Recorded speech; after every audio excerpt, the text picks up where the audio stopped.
تو سب سے پہلے اپنی ذات کو فائدہ پہنچاتا، اپنا دفاع کرتا ہے، کچھ نہیں کر سکتا ہے یہ۔ اس کے بعد فوراً وہ کھڑے ہوئے اور اللہ کے رسول صلی اللہ علیہ وسلم کے پاس گئے اور اس طریقے سے وہ مسلمان ہو گئے، ابو درداء رضی اللہ تعالیٰ عنہ۔ تو غزوہ احد میں پہلا ان کا غزوہ ہے، اس کے بعد کی تمام غزوات کے اندر انہوں نے شرکت کی جی۔ تو بڑے عظیم صحابی ہیں، ان کو حکیم امت بھی کہا جاتا ہے، ابو درداء رضی اللہ تعالیٰ عنہ۔ اللہ کے رسول صلی اللہ علیہ وسلم نے ان کے اور سلمان فارسی رضی اللہ تعالیٰ عنہ کے درمیان مواخات بھائی چارگی کرائی تھی۔ سلمان فارسی کیونکہ یہ انصاری تھے، سلمان فارسی فارس ایران کے رہنے والے تھے، اس علاقے سے آئے تھے، فارسی وہاں بولی جاتی تھی، پہلے اس کا ایران نام نہیں تھا، بعد میں اس کا نام ایران پڑا ہے، پہلے بلاد فارس کہا جاتا تھا کیونکہ ان علاقوں میں فارسی زبان بولی جاتی تھی۔ تو ان کے ساتھ ہمارے نبی نے مواخات کرائی تھی بھائی چارگی۔ ایک مرتبہ سلمان فارسی رضی اللہ تعالیٰ عنہ تشریف لے گئے ابو درداء سے ملاقات کرنے کے لیے، تو گھر پر نہیں تھے، وہ دیکھا کہ ان کی جو اہلیہ ہیں پھٹے پرانے کپڑے کے اندر ہیں، تو پوچھا کیا حال ہے آپ کا، اپنی اپنی حالت اس طریقے سے کیوں بنا رکھی ہے؟ کہا کہ ابو درداء کو دن میں روزہ رکھتے ہیں، رات میں قیام اللیل کرتے ہیں، ان کو عورتوں میں دنیا میں کوئی ضرورت نہیں رہ گئی ہے۔ تو ابو درداء تشریف لائے۔ ابو درداء پہلے بہت بڑے تاجر تھے، جب اسلام قبول کیا تجارت کو انہوں نے چھوڑ دیا اور اپنے آپ کو اللہ کی عبادت کے لیے فارغ کر لیا جی۔ تو ابو درداء رضی اللہ تعالیٰ عنہ آئے، کھانا پیش کیا گیا، تو سلمان فارسی نے کہا کہ میں تمہارا مہمان ہوں، اگر میرے ساتھ نہیں کھاؤ گے تو میں نہیں کھاؤں گا۔ انہوں نے کہا کہ میں روزے سے ہوں، تو انہوں نے کہا کہ نہیں میں نہیں کھاؤں گا اگر تم نہیں کھاؤ گے میرے ساتھ، کیونکہ پہلے معلوم ہو گیا تھا کہ یہ اس طریقے کرتے ہیں، دن میں روزہ رکھتے ہیں اور رات بھر تہجد اور قیام اللیل پڑھتے ہیں، بیوی کا حق ادا نہیں کرتے، اپنا حق ادا نہیں کرتے۔ تو انہوں نے کہا کہ اللہ کی قسم جب تک تم میرے ساتھ نہیں کھاؤ گے میں نہیں کھاؤں گا۔ انہوں نے کھانا کھایا۔ اس کے بعد جیسے ہی رات ہوئی ابو درداء رضی اللہ تعالیٰ عنہ قیام اللیل کے لیے کھڑے ہو گئے۔ انہوں نے کہا کہ نہیں ابھی سو، ابھی قیام اللیل کا وقت نہیں آیا۔ پھر کھڑے ہوئے کہا کہ نہیں ابھی سو، ابھی قیام اللیل کا وقت نہیں آیا۔ جب 3 حصہ گزر گیا تب کہا کہ چلو قیام اللیل پڑھتے ہیں۔ پھر دونوں نے قیام اللیل پڑھا اور اس کے بعد پھر کہا ان سے کہ ان لربک علیک حقا، تمہارے رب کا بھی تمہارے اوپر حق ہے، ولجسدک علیک حقا، تمہارے جسم کا بھی تمہارے اوپر حق ہے، ولزوجک علیک حقا، تمہاری بیوی کا بھی تمہارے اوپر حق ہے، وآت کل ذی حق حقا، اور ہر حق والے کو تم اس کا حق دو۔ اس کے بعد جب صبح ہوئی تو دونوں اللہ کے رسول صلی اللہ علیہ وسلم کے پاس گئے، تو سلمان فارسی نے کہا رضی اللہ تعالیٰ عنہ نے کہ پوری بات انہوں نے بیان کی اور کہا کہ میں نے ان سے یہ بات کہی ہے، تو ہمارے نبی نے فرمایا صدق سلمان، سلمان نے سچ کہا ہے۔ صحیح بخاری کی روایت ہے، انہوں نے سچی بات کہی۔ یہ سچی بات کیوں ہوئی؟ کیونکہ ہمارے نبی نے مہر لگائی تب سچی بات ہوئی، اگر مہر نہیں لگاتے سچی بات نہیں ہوتی جی ہاں۔ تو یہ ان کے ساتھ مواخات کرایا تھا سلمان رضی اللہ تعالیٰ عنہ کے ساتھ ابو درداء رضی اللہ تعالیٰ عنہ کا۔ اللہ کے رسول صلی اللہ علیہ وسلم آخری وقت میں یہ دمشق چلے گئے تھے اور وہاں کے قاضی مقرر ہوئے، بہت بڑے قاری بھی تھے، یہ قرآن کے حافظ تھے، بڑے عابد تھے، زاہد تھے اور قرآن کے حافظ تھے، یہ قاری تھے، اور وہیں پر یہ والی اور گورنر بھی تھے۔ اور امیر حضرت عثمان غنی رضی اللہ تعالیٰ عنہ جو خلیفہ راشد ہیں، ان کے دور خلافت میں سن 35 یا 34 ہجری کے اندر ان کی وفات ہوئی ہے، ابو درداء رضی اللہ تعالیٰ عنہ کی، اور ان سے بھی کافی حدیثیں تقریباً 180 کے آس پاس حدیثیں ان سے بھی مروی ہیں ابو درداء رضی اللہ تعالیٰ عنہ سے، بڑے عظیم صحابی ہیں۔ یہ ان کے تعلق سے ایک بات میں نے بتایا کہ بڑے حکیم تھے یہ، اور ان کے بہت سارے اقوال آپ دیکھیں گے تو آپ کو ملیں گے جو ہے کتابوں کے اندر، انہیں میں سے میں نے ان کا جو ہے یہ قول نقل کیا ہے، بڑا ہی سمجھ لیجئے کہ زبردست قول ہے، جو ان کے علم پر تقوی اور دینداری اور طہارت اور پاکیزگی، اللہ تعالیٰ کا خوف، اللہ تعالیٰ کا ڈر، اور اس طریقے سے اللہ تعالیٰ سے رغبت و محبت پر وہ چیز ظاہر کر دی۔ وہ فرماتے ہیں ان کی وصیتوں میں سے کہ اعبد اللہ کأنک تراہ، یہ تو حدیث بھی ہے کہ تم اللہ تعالیٰ کی بات اس طریقے سے کرو گے کہ تم اللہ تعالیٰ کو دیکھ رہے ہو۔ وعد نفسک فی الموت، اور اپنے آپ کو تم مردوں میں شمار کرو، کیونکہ سب کو مرنا ہے، کوئی ہمیشہ رہنے کے لیے نہیں آیا۔ اسی لیے ہمارے میں نے کیا فرمایا کہ کثرت جو موت یہ لذتوں کو توڑ دینے والی ہے موت، اسے کثرت سے یاد کیا کرو۔ تو ہر انسان کو مرنا، کوئی ہمیشہ رہنے کے لیے نہیں آیا۔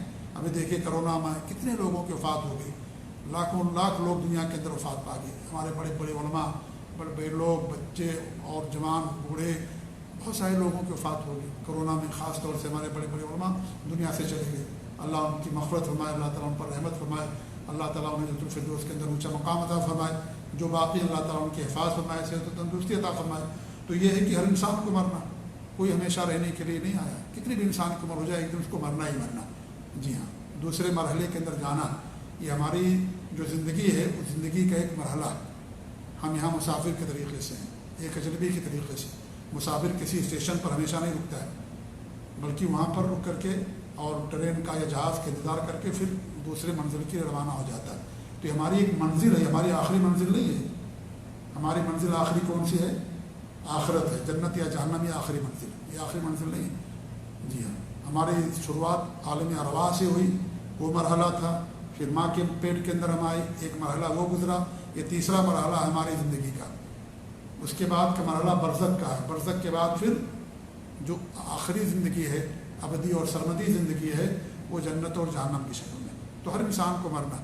جی ہاں، پھر کیا فرما ویا دعوت المظلوم، مظلوم کی بد دعا سے بچو. مظلوم کوئی بھی ہو، مسلمان ہو غیر مسلمان، اس کی بھی بد دعا اللہ تعالیٰ سنتا ہے. تو کسی پر ظلم کرنا جائز نہیں ہے، کسی پر بھی، مسلمان ہو غیر مسلمان، سب کی بد دعا کو اللہ تعالیٰ سنتا ہے. جی ہاں. وَعَلَمْ أَنَّ قَلِيلًا يُغْنِيكَ خَيْرٌ مِّن كَثِيرٍ يُلْهِيكَ. یہ بات جان لو کہ تھوڑی سی چیز جو تمہارے لیے فائدہ مند ہو اور تمہیں بے نیاز کر دے، بہتر ہے زیادہ سے جو تمہیں لاہ و لعب کے اندر مبتلا کر دے، اللہ سے غافل کر دے.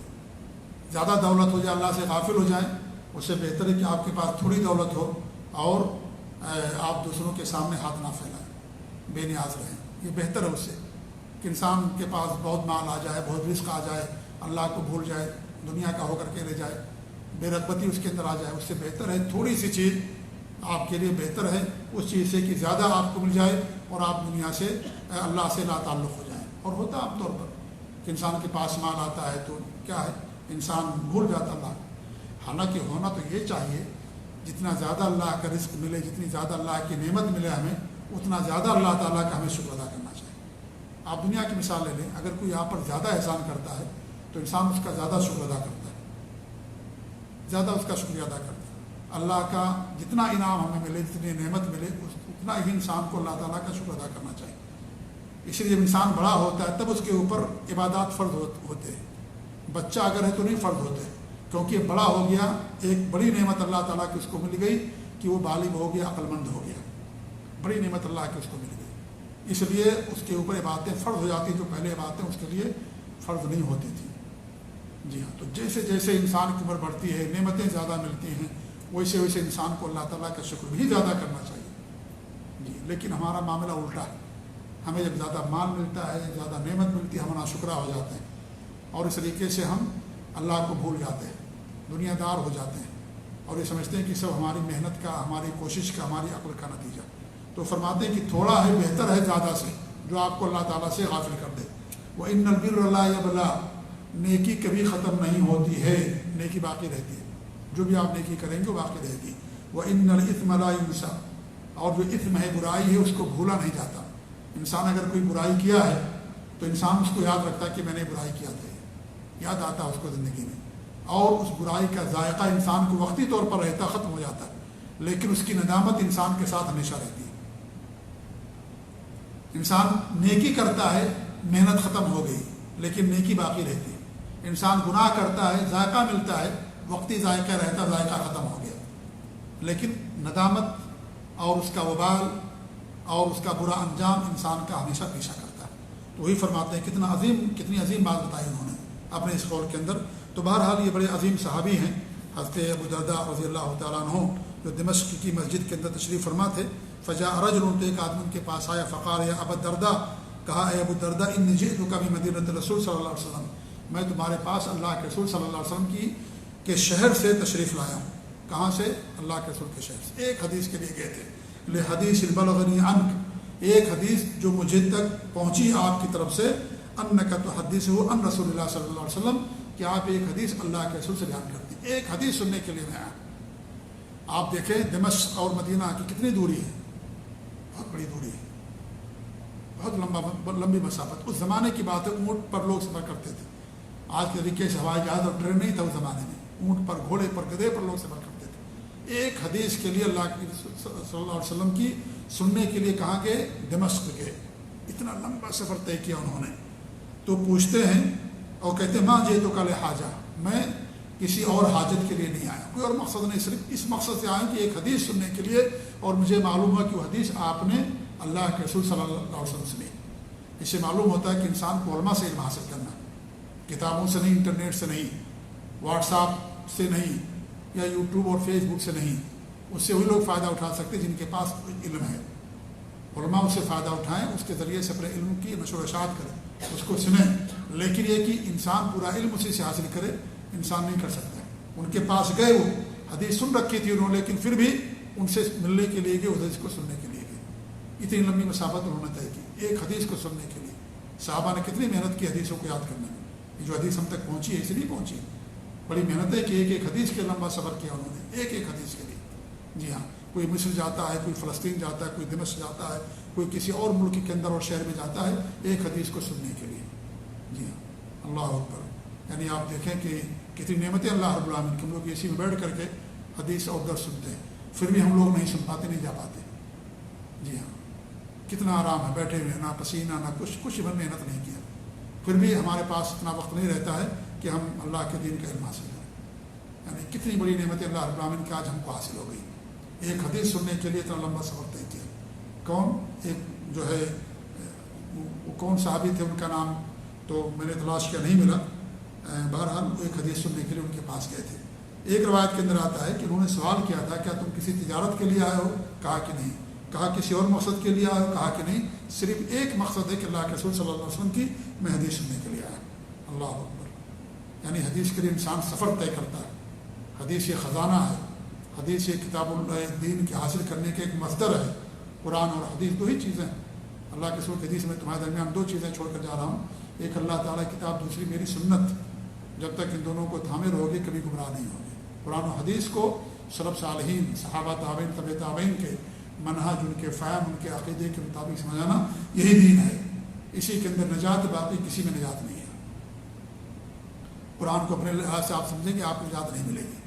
قرآن کو اپنے عقل کے مطابق تفسیر کریں گے، افسوس ہوتا ہے آج کتنے ایسے لوگ ہیں قرآن کو اپنے عقل کے مطابق تفسیر کرتے ہیں۔ جی ہاں، عقل کے مطابق 10 نوجوان اکٹھا ہوں گے، قرآن کا درس دیں گے، کہیں گے آپ کیا کہتے ہیں اس آیت کے بارے میں، آپ کی کیا رائے ہے، آپ کی کیا رائے، آپ کی کیا رائے، استغفر اللہ، نعوذ باللہ من ذالک۔ لگتا ہے قرآن نظریات کا نام ہے، اپنا اپنا نظریہ پیش کیجیے، اپنا اپنا قول پیش کیجیے قرآن کی آیت میں۔ ایسا نہیں صحیح ہے، بالکل غلط ہے یہ۔ قرآن کی آیت کی تفسیر حدیث سے کی جائے گی، صحابہ سے کے اقوال سے کیا جائے گا۔ جی ہاں، انسان منمانی قرآن کریم کی تفسیر نہیں کر سکتا۔ آج نوجوانوں کے ایک طبقہ جو ہے قرآن کے نام پر اکٹھا ہوتا ہے، قرآن کا درس ہے، اکٹھا ہوتے ہیں اور منمانی اور اپنے عقل کے مطابق اس کی تفسیر کرتے ہیں۔ ہر آدمی خوش ہو جاتا ہے کہ میری بڑی عزت ہو رہی ہے، اس درس کے اندر مجھ سے سوال کیا جا رہا ہے، مجھ سے پوچھا جا رہا ہے کہ بھئی آپ بتائیے اس آیت کی تفسیر کیا ہے۔ وہ تو خوش ہو جاتا ہے اس بات پر کہ میرا مقام اونچا ہو رہا ہے، اس بڑی محفل میں مجھ سے پوچھا جا رہا ہے۔ تو گمراہی ہے میرے بھائیوں، یہ ضلالت ہے، یہ انحراف ہے، یہ صحیح راستے سے بھٹکنا ہے۔ قرآن و حدیث کو انسان سلف صالحین کے مقصد، عقیدے اور ان کے فہم اور من کے مناجی کے مطابق سمجھے گا۔ اگر اپنی طرف سمجھے گا تو انسان گمراہ ہو جائے گا۔ یہیں پر اپنی بات ختم کرتے ہیں۔ آج پہلا دن ہے، 28 منٹ ہو گئے ہیں۔ یہ تھا کہ 20 منٹ کے اندر درس ختم کر دیں گے، لیکن تھوڑا وقت زیادہ ہو گیا ہے۔ بہرحال انشاءاللہ جو حدیث ہے آنے والے درس میں انشاءاللہ پڑھیں گے، ترجمہ کریں گے اور پھر اس کی شرح کرنے کی ہم آپ کے سامنے کوشش کریں گے۔ اللہ تعالیٰ سے یہی دعا ہے کہ اللہ رب العالمین ہمیں اپنے دین کا علم حاصل کرنے کی توفیق دے، علم نافع عطا فرمائے اور اس پر عمل کرنے کی توفیق دے۔ آمین۔ جزاکم اللہ خیر، و صلی اللہ علیہ محمد وعلی آلہ وصحبہ اجمعین، والسلام علیکم ورحمۃ اللہ وبرکاتہ۔